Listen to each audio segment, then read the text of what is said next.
Haunted nurseries, monsters in the darkness, nations sinking into the ocean, a writer driven to insanity and the obsession to murder his family.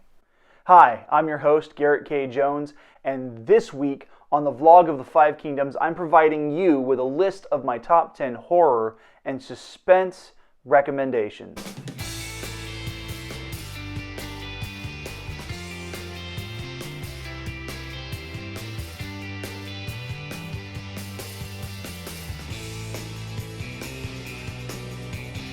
Happy Saturday, everyone. I hope everything's going well for you. For the last couple of months, I've been writing a film-centric column for my local newspaper, the Hanford Sentinel. If you go to hanfordsentinel.com, you can do a search for Film Maniacs, and you'll see all of the articles, some of which even have a picture of yours truly accompanying them. If you have any film recommendations that you'd like to see me review for the column, by all means, leave them in the comment section down below when you like, share, and subscribe to my channel. Big announcement! I now have a new merch store. By clicking on the link in the description and going to teespring.com/stores/GKJ Publishing, you can find all sorts of cool stuff on there to help support me, the channel, and build up a fan base for my series.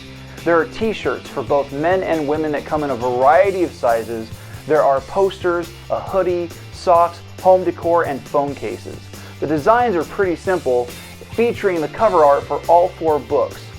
Check it out, see what you like, and buy what you need. Final announcement, I'm officially participating in No Shave November to raise donations for cancer support and research. It's crazy how in the 21st century we can build self-landing rockets so we aren't leaving them to waste in the oceans, but we can't cure cancer without essentially poisoning the body to starve the cancer to death. Personally, I've lost friends and family members to the disease, and I'm asking for your help in the fight. With a simple donation on the site linked below, not only do you get to watch me grow a luxurious beard for a month, you get to donate to a worthy cause. But let's have even more fun with it. Whoever donates the most gets to decide what I do with the facial hair when November is done. So click the link and start donating between now and the end of November.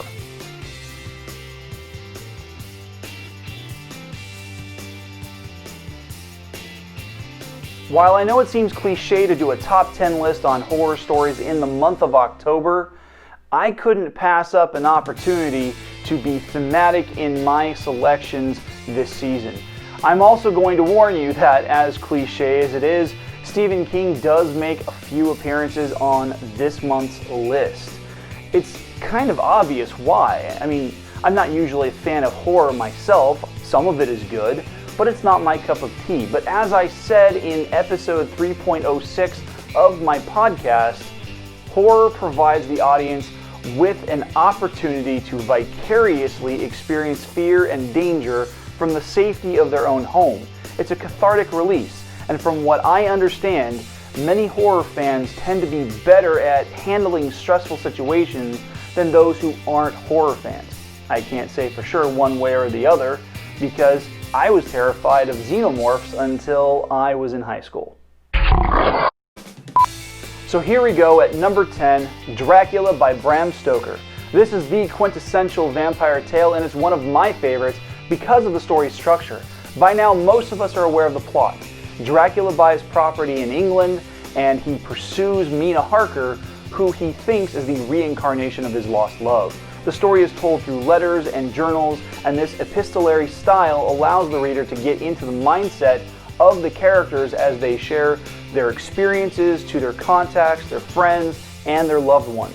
While definitely a horror story, it also pokes fun at the Victorian era with its prudish sexual repression, lack of female independence, and agency. Number 9, The Strange Case of Dr. Jekyll and Mr. Hyde.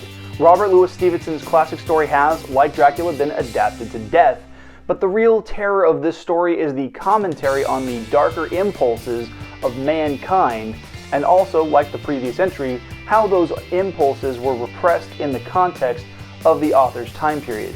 And before you begin ranting about toxic masculinity, there have been versions of this story where the title characters have been gender bent. At number 8, we have World War Z written by Max Brooks. I first encountered Brooks when he did voiceover work on Batman Beyond, but I've been impressed by his writing ability. While it's not on the more comedic side like his father Mel Brooks, Max has made a name for himself in sci-fi horror with works like The Zombie Survival Guide and World War Z. This list entry follows a series of journals, reports, and letters of how the world adapts to the zombie apocalypse while trying to find the virus's origins and a cure.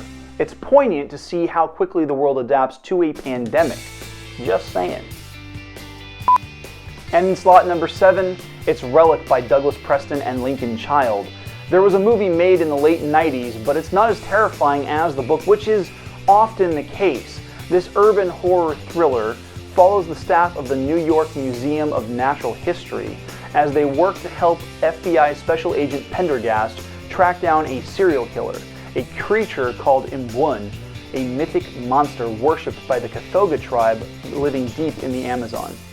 But an actual flesh and blood monster isn't the only horrible twist. It's the creature's true nature that provides the real terror. I read this book during the first few months that I lived in Japan, and it left me scared of the dark for at least a few weeks. Speaking of Japan, at number 6 I have Japan Sinks by Sakyo Komatsu. The premise of this book is in the name, and it's based on some levels of real scientific research.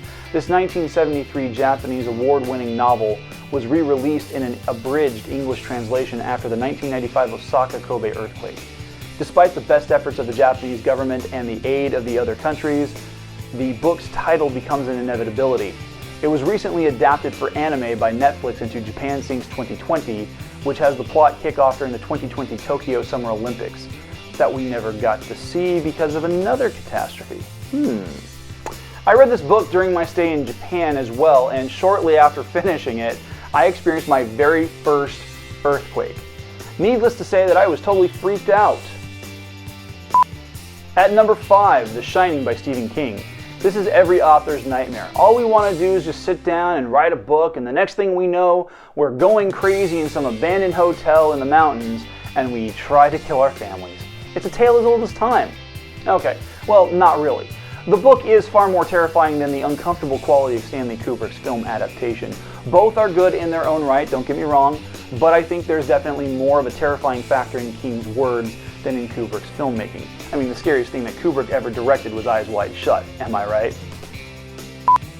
Up next at number 4, Coraline by Neil Gaiman. Gaiman's work has often involved doorways to alternate worlds in the most innocuous of formats. I mentioned this when I talked about his book Stardust in my list on fantasy reads. You can find that link up here in the card. Coraline follows the titular character, a young girl in middle school with blue hair, who gets frustrated that her parents don't pay attention to her and neglect her because they are busy working. She has an opportunity to see what life is like in an alternate reality when she is introduced to the other mother, an entity that preys on the love manifesting within the heart of an innocent child. Coraline must fight for her own life as well as save the souls of some of the children that the other mother has devoured in the past. In the number 3 spot, it's Lullaby by Jonathan Maberry. I've mentioned this author's work before when I was talking about my list of Audible recommendations. He helped compile the short stories featured in Predator If It Bleeds and Aliens Bug Hunt. This 34-minute long Audible original is incredibly captivating.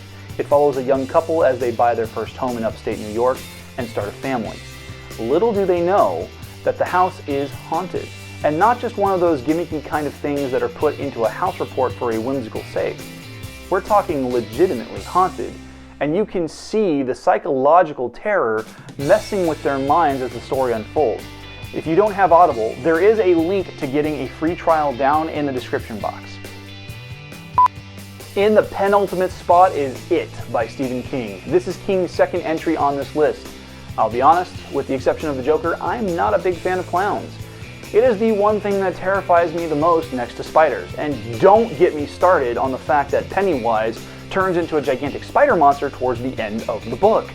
The films were legitimately terrifying, but the book is even more so because it goes into greater detail on exactly why and how Pennywise preys on his victims. It's like he looks for the most damaged and isolated kids possible because, like any predator, the weaker the kill, the easier it is to take down. Don't read this with the lights off. or at a circus, or at Circus Circus in Las Vegas. Before going any further with the video, be sure to subscribe and click the bell icon for notifications on new videos. You can select notifications for all videos, or you can select notifications based on your preferences. If you're watching on your phone, be sure to update those settings inside the app itself to get the most out of your viewing experience. Finally, the #1 spot, The Stand by Stephen King. I told you he was on this list a lot for a reason. This dense horror epic follows a group of survivors after the release of an incredibly unstoppable superflu into the world. Gee, doesn't that sound incredibly poignant right now? Anyway, it turns out that this is just a backdrop for the end of the world as the devil himself attempts to sway the survivors to his side as they make a choice to either travel to Mile High Denver or Sin City Las Vegas. I recommend avoiding any stays at Circus Circus personally. While the city locations might be a very blunt analogy, I recently read an autobiography by Christopher Kimball Bigelow where he describes being spiritually impacted by the content of The Stand and his beliefs regarding absolute good and absolute evil. Very thought-provoking stuff. Hey, thanks for watching. If any of these titles piqued your interest, you can find their ISBN numbers located down in the description box in the order in which they were revealed. Please make sure to like, share, and subscribe because that's how this channel is going to grow its viewership. If you're able to do so, please consider becoming a channel supporter by going to patreon.com/GKJpublishing, where you'll have access to support tiers of $1, $3, and $5. Each tier comes with its own sweet perks, plus you get recognition during the Forming Fantasy video at the end of the month. Make sure to connect with me on Instagram and Twitter at GKJ_publishing. Check out the new merch store on Teespring, and I'll see you guys back here next week for the first Season 3 author awareness interview featuring science fiction and fantasy writer Caitlin Keller. The vlog of the Five Kingdoms is filmed without the use of a live audience at Skyrocket Studios in Hanford, California. We can't do what we do without your help, so please make sure to subscribe by clicking the button that's above my head, and make sure to watch and share the videos over here to my left. Have a great week.